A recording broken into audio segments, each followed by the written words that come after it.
Buenas tardes, me llamo María Daniela Gómez Quirós, soy interna universitaria de la Universidad Autónoma de Centroamérica. En este momento me encuentro cursando el internado en pediatría y el tema que me corresponde hoy es el síndrome del niño agredido. En el cronograma abarcaremos temas como las definiciones, el síndrome del niño agredido, maltrato infantil, tipos de maltrato, epidemiología, factores de riesgo, hallazgos clínicos, el abordaje y la valoración inicial, las banderas rojas, exámenes complementarios, diagnósticos diferenciales y las conclusiones. Primeramente, ¿qué es el síndrome del niño agredido? ¿Cómo se define? Este es un cuadro que se caracteriza tanto por daños agudos como crónicos en la salud de un menor. Esto puede ser producto de una serie de agresiones debidas a traumas tanto físicos, psicológicos, emocionales, que pueden dejar secuelas lesivas en diversas áreas de la vida y pueden llegar a ocasionarle la muerte al niño. Presentan una mayor frecuencia en menores de 3 años, en hombres, causado por padres, padrastros, compañeros sentimentales o convivientes tanto del padre como de la madre. En cuanto al maltrato infantil, los abusos o la desatención de que son objeto los menores de 18 años se define como aquel tipo de maltrato, ya sea físico, psicológico, abuso sexual, desatención, negligencia y explotación comercial, que puedan causar o que causen un daño en la salud del niño, tanto su desarrollo como dignidad y poner en peligro su vida. Todo esto en el contexto de una relación de responsabilidad, confianza y poder. Dentro del maltrato infantil tenemos una clasificación o los tipos que es la negligencia, el maltrato físico, el abuso sexual y el maltrato psicológico o también conocido como emocional. La negligencia es aquella incapacidad que presenta el cuidador o el padre para satisfacer las necesidades básicas de un niño, ya sea físicas, emocionales, médicas o educativas.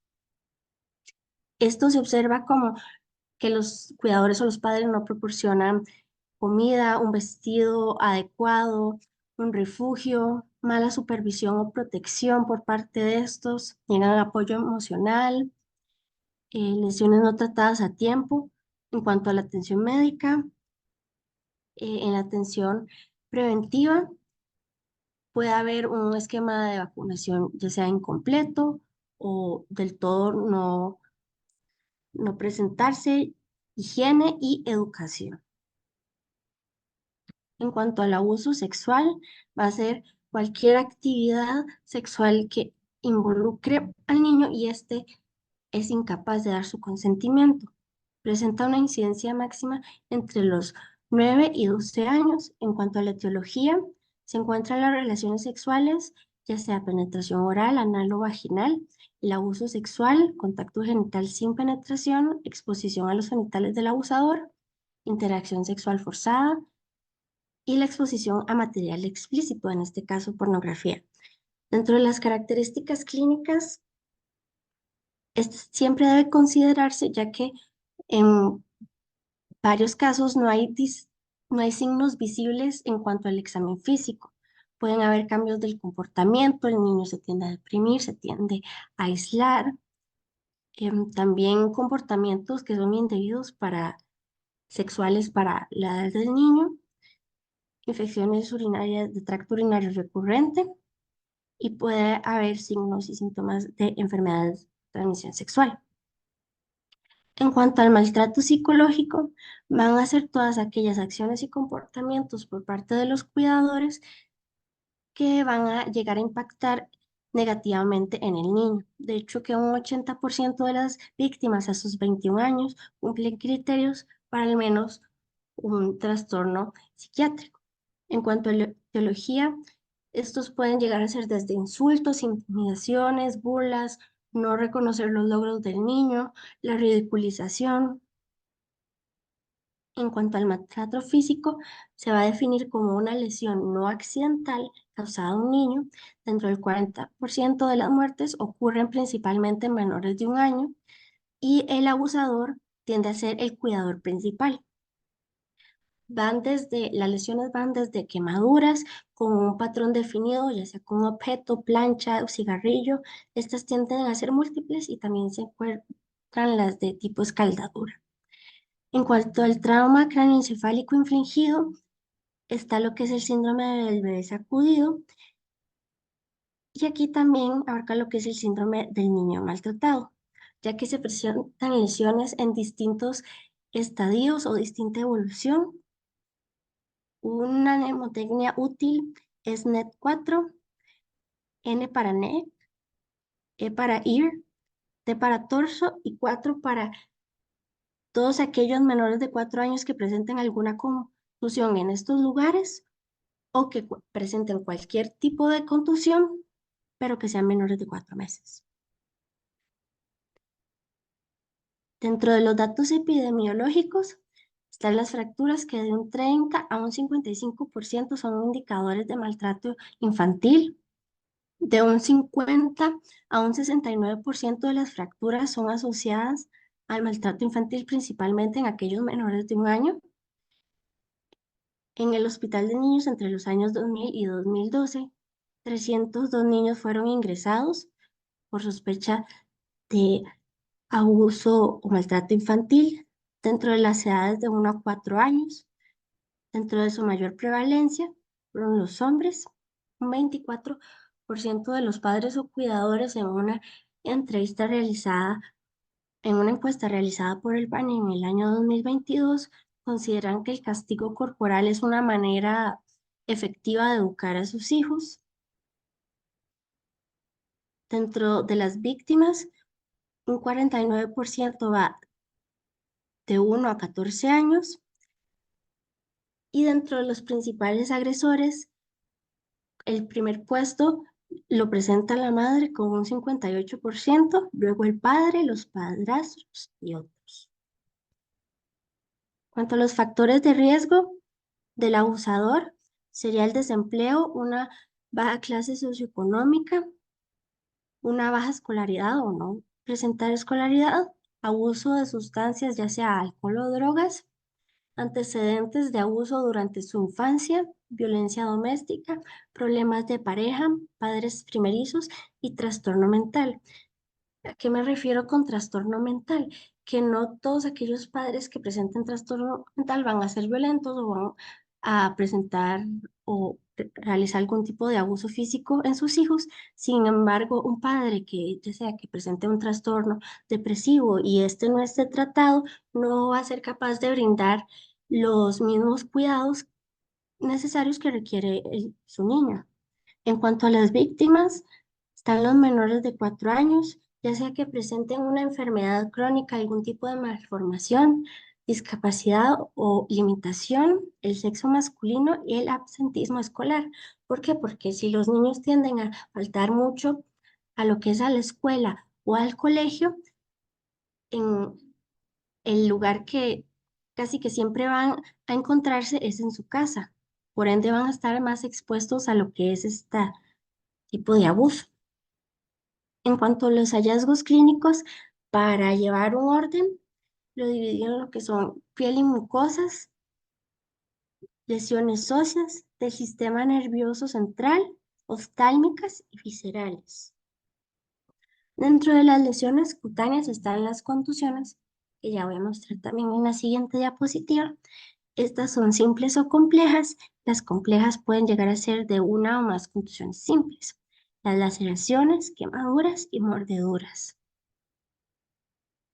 Cuanto a las excoriaciones, que esto es lo que denominamos comúnmente raspón, puede ser por un deslizamiento, por presión o puede presentar algún tipo de patrón, que estos serían los mecanismos. Dentro de sus presentaciones están los arañazos o estigmas unguiales y los rasguños. Como podemos observar en la segunda imagen, los rasguños tienden a profundizar, mientras que los arañazos estos tienden a ser más finos. Cuanto a las equimosis y los hematomas, siempre tomar en cuenta los lugares sospechosos, como se observa en este muñeco. En la parte azul, ya sea mejillas, pabellón auricular, cuello, espalda o torso, manos, pies, muslo, glúteos. En esto se tienden a hallar un patrón del instrumento con el que se infligió el abuso, ya sea un cinturón, también pueden llegar a ser cadenas. Muy importante tener presente el orden cronológico. ¿Por qué? Porque si hay lesiones múltiples y tienen distinta evolución, aquí podemos sospechar también de un abuso.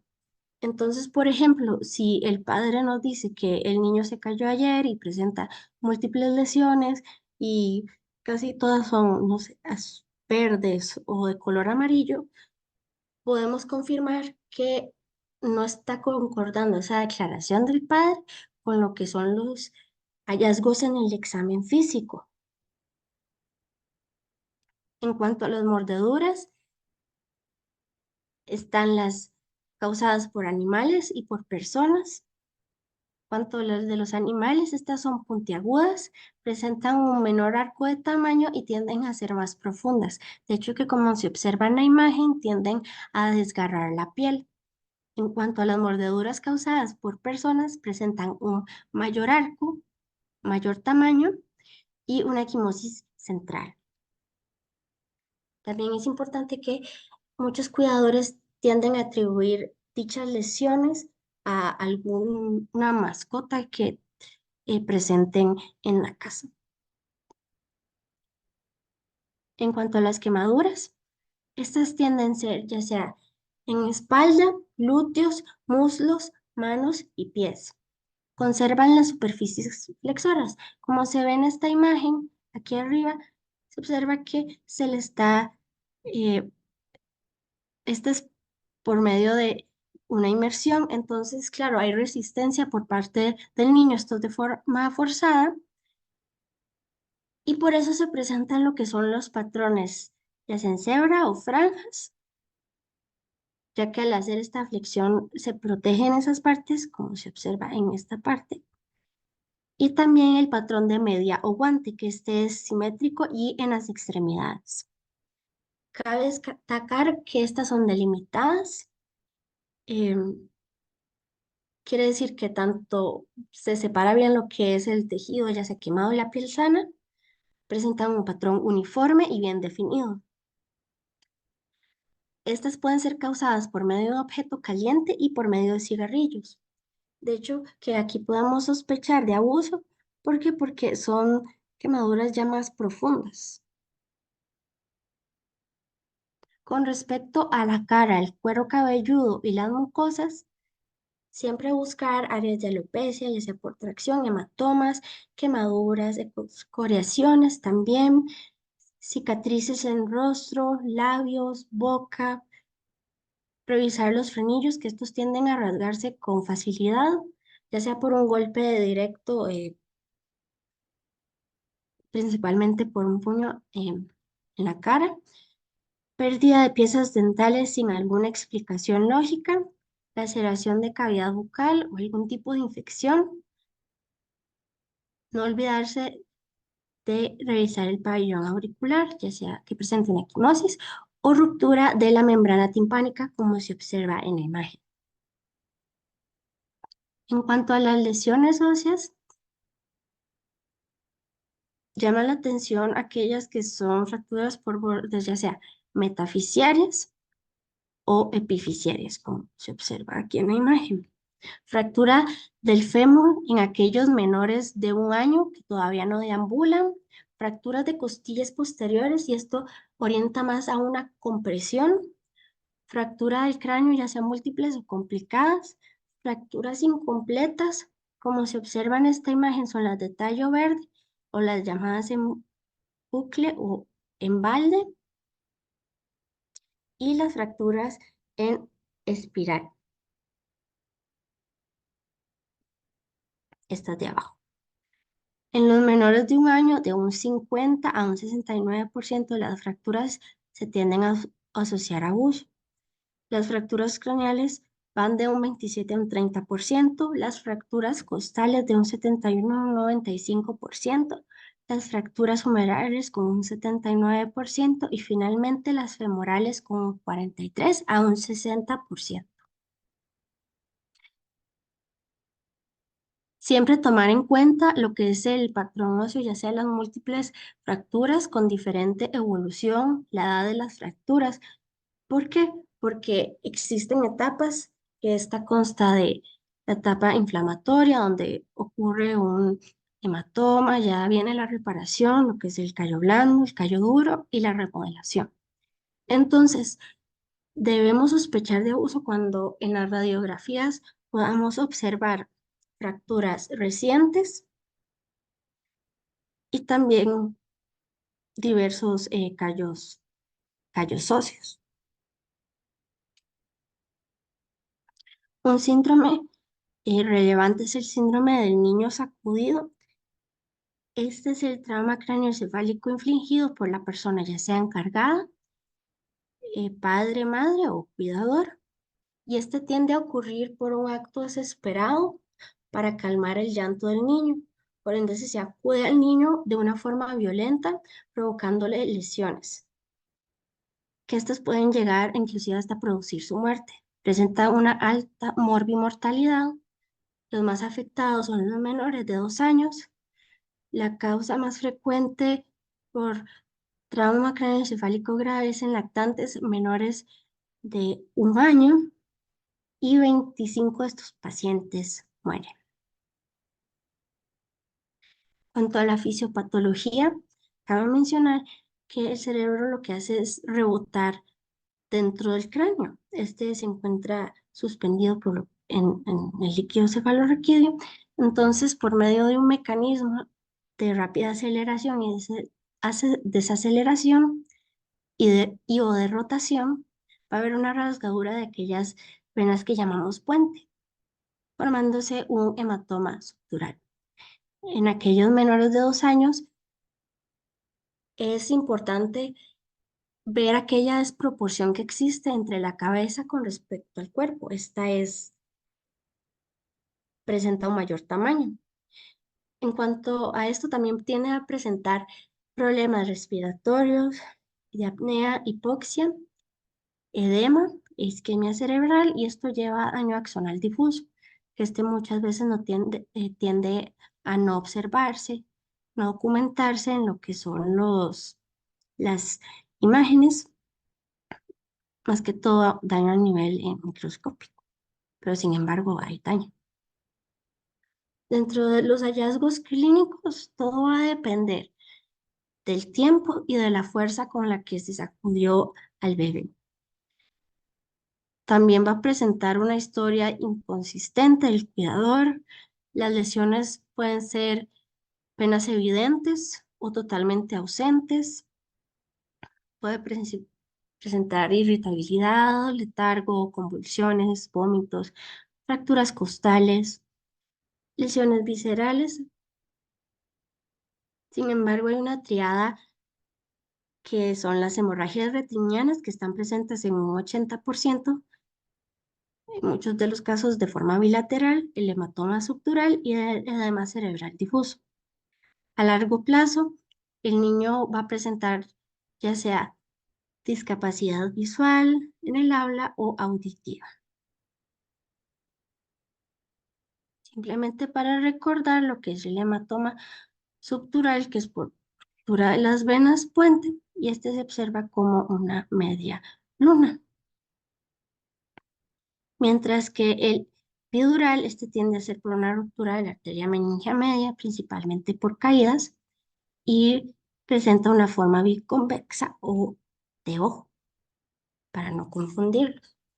En lesiones oftalmológicas está la hemorragia subconjuntival, las equimosis periorbitarias, fractura de órbita, hematomas, hemorragias retinianas, ifema y algo muy importante que no debemos olvidar es realizar fondo de ojo en estos casos. En cuanto a las lesiones viscerales, principalmente van a ser por medio de un mecanismo de traumatismo cerrado. Esto puede involucrar ya sea un golpe directo, una patada, por ejemplo, impacto con un objeto, desaceleración repentina, caerse desde una altura. Dentro de las lesiones abdominales se encuentran las de el vaso, que este tiende a ser comúnmente dañado y principalmente por lo que son también fracturas costales. Se encuentra el hígado y una lesión de víscera hueca. Dichas lesiones pueden ya ser, se pueden mostrar como hematomas, mm, como, y como avulsiones. En cuanto al tórax, las fracturas costales principalmente por compresión, contusiones pulmonares, neumotórax, quilotórax, hemotórax, derrame pleural y lesiones a nivel de la vasculatura y traqueobronquiales. En cuanto al abordaje, primero estabilizar al paciente en caso de que lo requiera, realizar el ABCD, buscar lesiones que comprometan la vida. Claro, no todos los pacientes se nos van a presentar en el servicio de urgencias. Puede ser también a nivel de consulta, por ejemplo, en el device. Se tiene que identificar y tratar las lesiones y valorar si requiere de hospitalización o no. Y el monitoreo de los signos vitales. En cuanto a la valoración inicial, se debe tener un interrogatorio detallado, una historia clínica en la que se pregunte cómo ocurrió, cuándo ocurrió, a qué hora ocurrió, dónde ocurrió, el lugar y con quién se encontraba el niño. También lo ideal sería preguntar por separado y en caso de que el cuidador se niegue o se ponga agresivo, sospechar de abuso. Es importante saber ambos lados de la historia, ambas declaraciones, y si se puede confirmar con algún otro testigo o alguna otra persona que haya observado los hechos también. En cuanto a los aspectos importantes, siempre observar el comportamiento del niño, ya sea el niño casi no habla, no contesta las preguntas, no realiza contacto visual y también la actitud del cuidador, principalmente una actitud indiferente con respecto a la gravedad de las lesiones del niño. Debemos proporcionar al niño un espacio seguro para lograr una buena historia clínica detallada. En cuanto al examen físico, se va a realizar de cabeza a pies. Este compone todo lo que es la apariencia física, si lleva el paciente la ropa adecuada, si está limpia, si está rota. Se debe exponer. Por algo, los niños se revisan desnudos. Lo ideal es tomar un registro fotográfico o realizar algún tipo de dibujo. Sin embargo, las fotografías son más sencillas. Documentar en detalle las características de las lesiones, ya sea su ubicación, tamaño, forma, color y la naturaleza de estas. En cuanto a las banderas rojas, ¿cuándo debemos sospechar abuso o maltrato infantil? Cuando el cuidador no menciona antecedentes o niega antecedentes específicamente el trauma a pesar de la lesión grave. Cuando la historia es inverosímil para el grado o tipo de lesión, que no concuerda con la gravedad de la lesión. Que hay un retraso inexplicable en la búsqueda de atención médica por parte de este. Historia del cuidador es cambiante, tiende a ser vaga, no concuerda con las versiones de los observadores ni con la del niño. No es detallada y cuando una lesión grave se explica como autoinfligida o atribuida a otros niños o mascotas. En cuanto a la sospecha, nosotros como médicos estamos obligados a denunciar.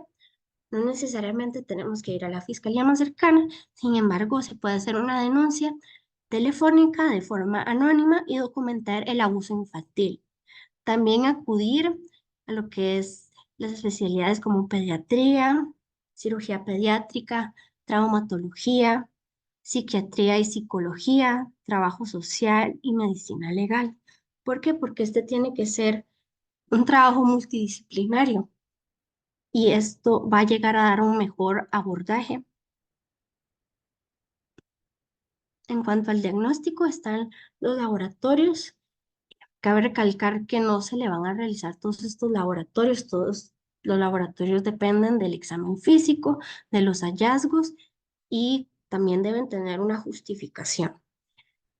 Se puede realizar lo que es el hemograma completo, pruebas de enfermedades de transmisión sexual, panel de la coagulación si se quiere descartar lo que es la deficiencia de vitamina K, alguna coagulopatía, pruebas de función hepática o las enzimas pancreáticas. Esto nos va a orientar a un trauma, ya sea pancreático o lesiones hepáticas, y permite hallar lo que son traumas intraabdominales ocultos.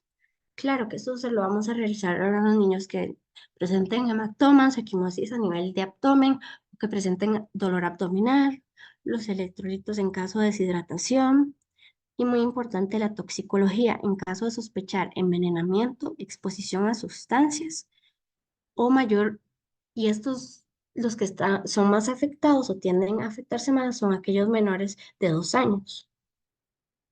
En cuanto a las imágenes, también van a depender del examen físico y de los hallazgos, ya sea las radiografías de tórax o de columna cervical. El ultrasonido, este es operador dependiente, sin embargo, permite descartar líquido libre y en emergencias es lo que se denomina FAST.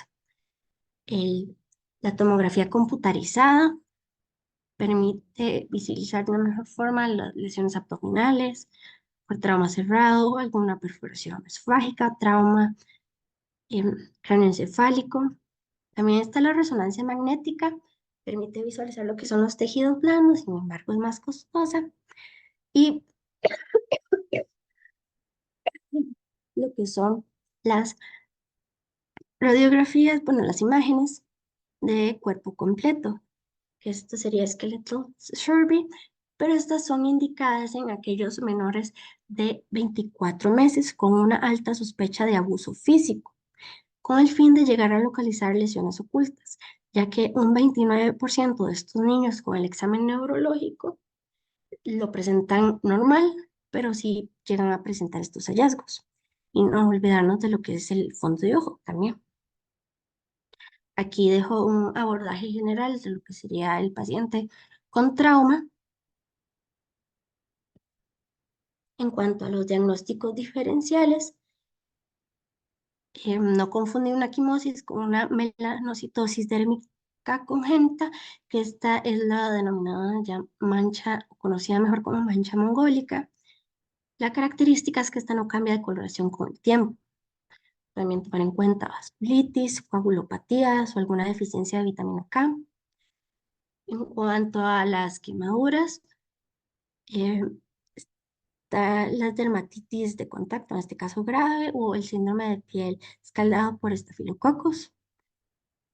Luego las fracturas pueden ser fracturas por estrés, como por ejemplo al jugar o al practicar algún deporte. Y en cuanto al trauma craneoencefálico, puede ser de forma accidental, pero aquí las fracturas serían lineales y solitarias. También asociarlo a coagulopatías o alguna deficiencia de vitamina K o malformaciones arteriovenosas. En cuanto a las conclusiones, quiero recalcar lo que es el papel del médico general. Tenemos que aprender a sospechar, a reconocer un abuso, ya que si no lo sospechamos, no lo vamos a diagnosticar. Si no conocemos sobre el abuso, no lo vamos a diagnosticar. Nosotros tenemos que ser como detectives, tenemos que investigar a fondo tanto las declaraciones del niño como del cuidador, establecer esa confianza importante con el niño y siempre el trabajo en equipo. También algo importante es siempre preguntar si los niños tienen hermanos, porque nada hacemos resguardando al niño en el hospital mientras que sus otros hermanos siguen sufriendo abusos. Finalmente, el trabajo en equipo y también conocer nuestras capacidades, nuestras limitaciones en esta materia. Esta es mi bibliografía y muchas gracias por su atención.